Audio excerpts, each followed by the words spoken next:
আসসালামু আলাইকুম, সবাইকে ঈদ মোবারক, ঈদের শুভেচ্ছা জানাই। তো এর আগেও তো বিগত কয়েক বছর ধরে দেখাচ্ছি যে ঈদের দিন তো কোনো ছুটি নেই, আমরা খামারি কামলা মানুষ। তো এইবারও অ্যাজ ইউজুয়াল, তো এবারও গ্রামে একটা কোরবানি দেওয়া হয়েছিল।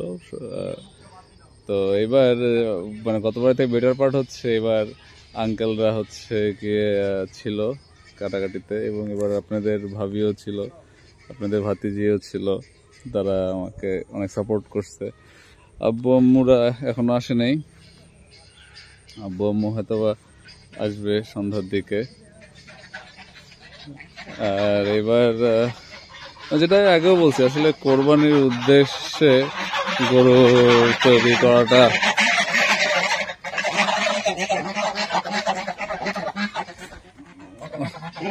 যেটা বলতেছিলাম যে কোরবানির উদ্দেশ্যে গরু তৈরি করাটা একেবারেই লস প্রজেক্ট।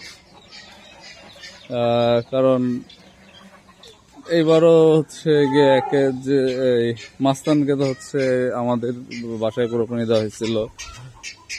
আর বড় যে গরুগুলো ছিল সে লাস্টের দিকে এমনই মার্কেট ড্রপ করছে যে আসলে মানে একটাতে লস হয়েছে মোটামুটি, আর আরেকটা গরু বেশি লস হচ্ছিল দেখে এটা বিক্রি করি নেই।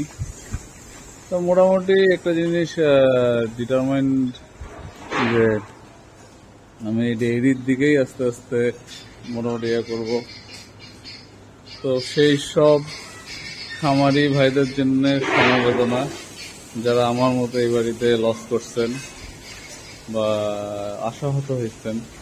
আমার যেমন এই যে নেপালিটাকে বিক্রি করতে পারিনি, মানে এত বাজে দাম বলতেছিল যে বিক্রি করতে পারিনি। তো যাই হোক,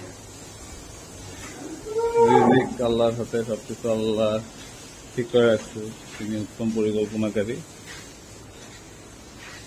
তো সবাই ভালো থাকবেন, সুস্থ থাকবেন, আমাদের জন্য দোয়া করবেন, এবং আবার ঈদ মোবারক সবাইকে। আসসালামু আলাইকুম।